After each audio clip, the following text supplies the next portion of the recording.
Ronaldo और Coca Cola, celebrity impact और brand के नुकसान। जून 2021 में यूएफा यूरोपियन चैंपियनशिप के दौरान एक घटना ने दिखाया कि सेलिब्रिटीज के इम्पैक्ट और उनका बिहेवियर स्पेशल रूप से पब्लिक में कितना इम्पोर्टेंट हो सकता है। इस समय क्रिस्टियानो रोनाल्डो ने एक प्रेस कॉन्फ्रेंस में एक अहम फैसला लिया जो कोका कोला के लिए नुकसान वाला साबित हुआ। इस घटना ने ब्रांड के इमेज पर तुरंत असर डाल दिया, जिसका रिजल्ट था कोका कोला के मार्केट वैल्यू में गिरावट। इससे कोका कोला को $4 बिलियन का लॉस हुआ। रोनाल्डो, जो एक फेमस फुटबॉल खिलाड़ी हैं, प्रेस कॉन्फ्रेंस के दौरान बैठते ही सामने रखी गई 2 कोका कोला की बोतल्स को उठाकर टेबल से नीचे रख दिए।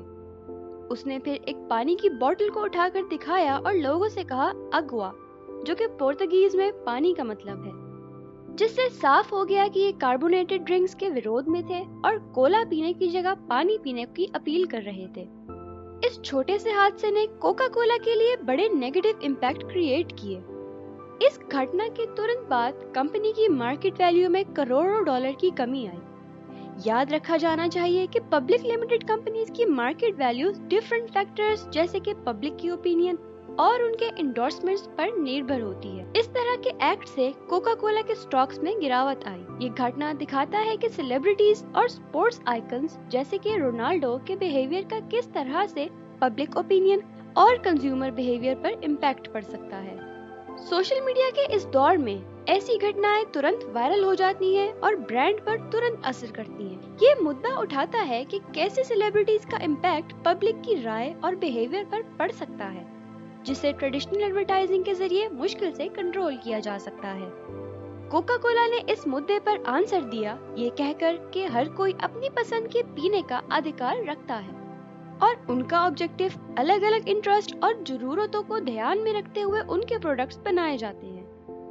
इस रिएक्शन के बाद कोका कोला का ग्लोबल मार्केट में बने रहना और उनके डिफरेंट प्रोडक्ट्स की रिप्रेजेंटेशन ने शायद इस घटना के लंबे टर्म के नेगेटिव इम्पैक्ट को कम किया। इस घटना ने इस मुद्दे पर सोच विचार की कि सेलिब्रिटीज के एंडोर्समेंट्स के सामने उनकी जिम्मेदारी क्या होती है, खास तौर से जब ये सवाल आता है कि ये ऐसे प्रोडक्ट्स इंडोर्स कर रहे हैं जो पब्लिक की सेहत पर इम्पैक्ट डाल सकते हैं। इसने ये भी दिखाया है कि ब्रांड को समझना कितना इम्पोर्टेंट है। समझ में होने वाली परिवर्तन और सेलिब्रिटीज की जिम्मेदारियों की एग्जामिनेशन में विशेष रूप से वो समय जब पब्लिक ओपिनियन बाजार को शेप कर सकता है और कॉर्पोरेट डिसीजंस पर इम्पैक्ट डाल सकता है। रोनाल्डो के पब्लिक रूप से कोका कोला की बॉटल्स नीचे रख देना, जो कि एक प्रकार का पब्लिक एंडोर्समेंट था, इसने ब्रांड की तस्वीर को नुकसान पहुंचाया। मार्केट वैल्यू में कमी। कोका कोला ने देखा कि रोनाल्डो के एक्ट के तुरंत बाद अपने शेयर प्राइस में 1.6% की गिरावट आई, जिसकी वजह से ये $55 हो गया। मार्केट वैल्यू भी $242 बिलियन से $238 बिलियन तक गिर गई, यानी कि $4 बिलियन की कमी हुई। कोका कोला, जो यूरो 2020 के रस्मी स्पॉन्सर है, ने एक बयान में जवाब दिया कि हर कोई अपने पीने की पसंद का हक रखता है और हर किसी के स्वाद और जरूरत अलग होती है। ब्रांड इमेज का नुकसान। कोका कोला का पब्लिक इमेज के बीच में थोड़ा कमजोर हो जाना, खासकर जब ये देखा गया कि एक इतना स्पेशल पर्सन उनके प्रोडक्ट्स को यूज ना करने के बारे में कह रहा है। पब्लिक परसेप्शन का नुकसान ब्रांड लॉयल्टी को कमजोर कर सकता है। एडवर्टाइजिंग स्ट्रेटजी पर असर। ये घटना दिखाता है कि ट्रेडिशनल एडवर्टाइजिंग के समय में भी सेलिब्रिटीज एंडोर्समेंट्स की अनप्रेडिक्टेबल नेचर को देखते हुए कंपनीज को अपनी स्ट्रेटजीज को रिवाइज और मजबूत बनाना होगा। ऐसी बहुत सी सेलिब्रिटीज हैं जिन्होंने अपने एक्ट से ब्रांड को डीवैल्यू किया है। काइली जेनर और स्नैपचैट। 2018 में reality TV star Kylie Jenner ने एक ट्वीट किया जिसमें उन्होंने स्नैपचैट की नई अपडेट को क्रिटिसाइज किया।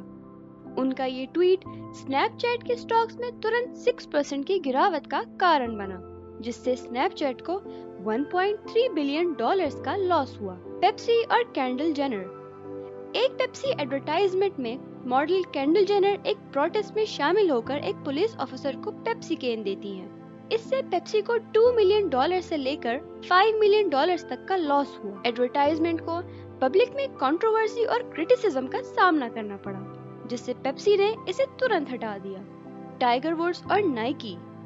गोल्फर टाइगर वुड्स का एक्स्ट्रामैरिटल अफेयर्स के स्कैंडल के बाद उनका इमेज नुकसान में आया। टाइगर वुड की वजह से नाइकी को $5 से लेकर $12 बिलियन तक का लॉस हुआ। नाइकी, जिन्होंने वुड्स के साथ काफी समय से एंडोर्स किया था, ने उनके साथ के एंडोर्समेंट्स को सस्पेंड कर दिया। लांस आर्मस्ट्रॉन्ग और लाइवस्ट्रॉन्ग। साइकिलिस्ट लांस आर्मस्ट्रॉन्ग ने डोपिंग के आरोप में पड़ने के बाद उनका इमेज और उनकी फाउंडेशन लाइवस्ट्रॉन्ग की क्रेडिबिलिटी में नुकसान पहुंचा। इस घटना की वजह से कंपनी को $50 मिलियन तक का लॉस हुआ। लाइवस्ट्रॉन्ग फाउंडेशन ने उनका नाम अपने सेहत से जुड़ी कैंपेन से हटा दिया। गैरल्ड रेटनर और रेटनर्स ग्रुप। ब्रिटिश बिजनेसमैन गैरल्ड रेटनर ने अपनी कंपनी रेटनर्स ग्रुप के एक इवेंट में दी गई एक कमेंट में अपनी प्रोडक्ट्स को क्रिटिसाइज किया। उसने अपनी ज्वेलरी को टोटल क्रैप कहा, जिसके बाद कंपनी के स्टॉक्स में तुरंत गिरावट आई और ब्रांड का रेपुटेशन नुकसान में आया। इससे कंपनी के 50% तक शेयर ड्रॉप हुए।